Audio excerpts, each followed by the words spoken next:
Assalamualaikum anak-anak. Hari ini kita akan belajar materi pasar bebas.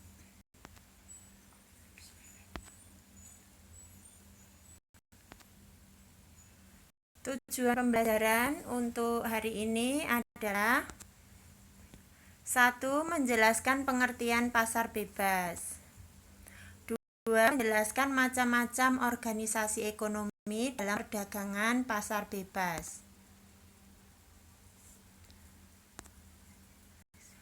Pengertian pasar bebas atau perdagangan bebas adalah kebijakan di mana pemerintah tidak melakukan diskriminasi terhadap impor atau ekspor.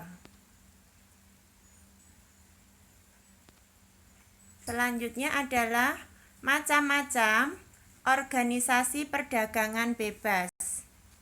Yang pertama ada Masyarakat Ekonomi ASEAN atau MEA. Yang kedua ada ASEAN Free Trade Area atau AFTA.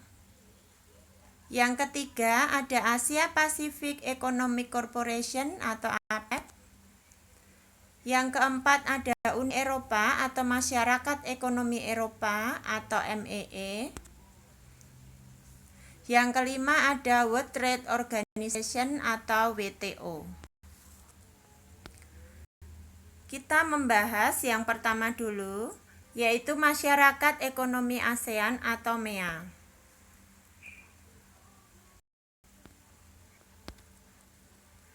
Latar belakang berdirinya Masyarakat Ekonomi ASEAN atau MEA adalah MEA diartikan sebagai bentuk integrasi ekonomi ASEAN.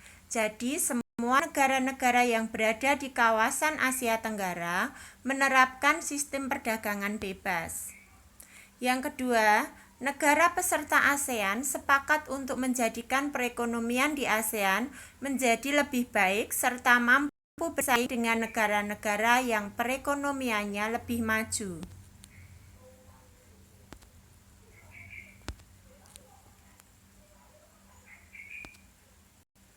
Tujuan Masyarakat Ekonomi ASEAN atau MEA adalah 1. Tujuan utamanya menghilangkan secara signifikan hambatan-hambatan kegiatan ekonomi lintas kawasan.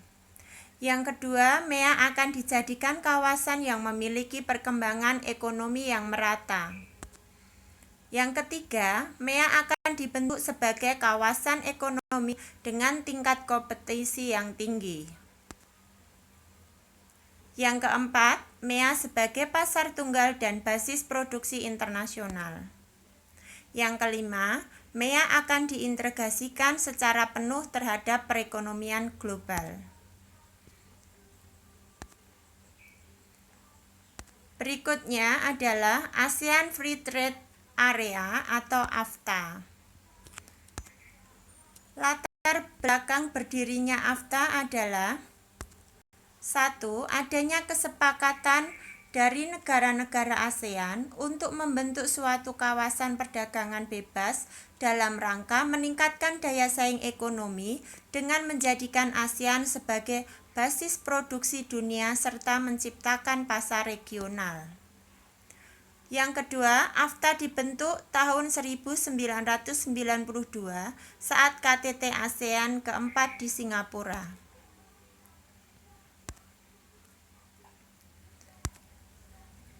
Tujuan ASEAN Free Trade Area atau AFTA 1. Menjadikan kawasan ASEAN sebagai tempat produksi yang kompetitif sehingga produknya memiliki daya saing kuat.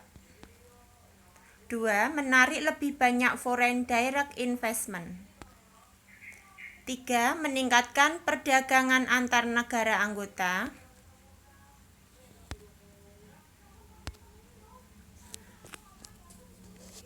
Yang ketiga, Asia Pacific Economic Corporation atau APEC.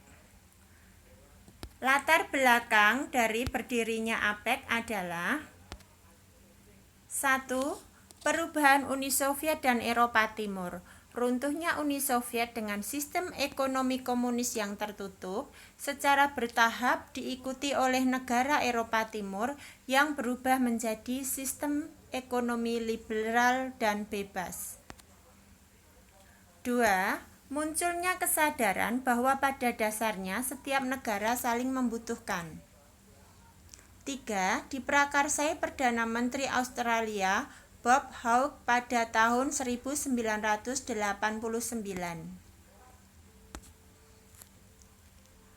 Tujuan dari didirikannya APEC adalah 1. Meningkatkan kesejahteraan dan pertumbuhan ekonomi di kawasan Asia Pasifik. 2. Memperjuangkan kepentingan ekonomi di kawasan Asia Pasifik. 3. Tempat usaha negara maju untuk membantu negara berkembang. 4. Meningkatkan perdagangan dan investasi. 5. Menjalankan kebijakan ekonomi secara sehat. 6. Mengurangi dan mengatasi sengketa ekonomi. Berikutnya adalah Uni Eropa atau Masyarakat Ekonomi Eropa atau yang disingkat dengan MEE. Latar belakang berdirinya MEE atau Uni Eropa adalah 1. Sejak berakhirnya Perang Dunia II, Eropa mengalami kemiskinan dan perpecahan. 2. Tahun 1950, Menteri Luar Negeri Perancis Maurice Schumann berkeinginan menyatukan produksi baja dan batu bara Prancis dan Jerman. 3. Terwujudnya perjanjian pendirian pasar bersama batu bara dan baja Eropa. 4. Pertemuan di Messina 1 Juni 1955 yang membahas kemungkinan kerjasama di semua bidang ekonomi.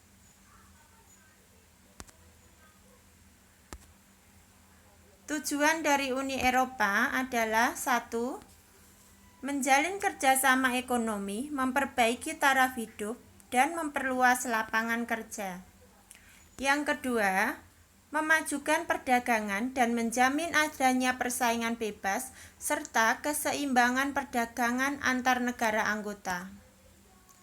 3. Menghapus rintangan atau hambatan perdagangan internasional. 4. Meluaskan hubungan dengan selain negara anggota.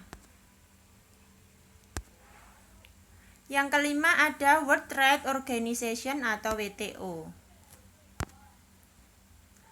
Latar belakang berdirinya World Trade Organization adalah 1. Dibentuk tanggal 1 Januari 1995. Yang kedua, terbentuk setelah dilakukan perundingan putaran Uruguay.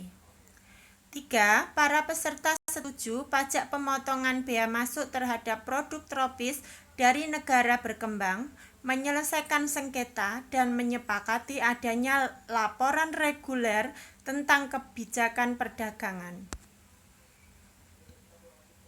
4. Anggota WTO lebih dari 150 negara dengan 117 diantaranya negara berkembang.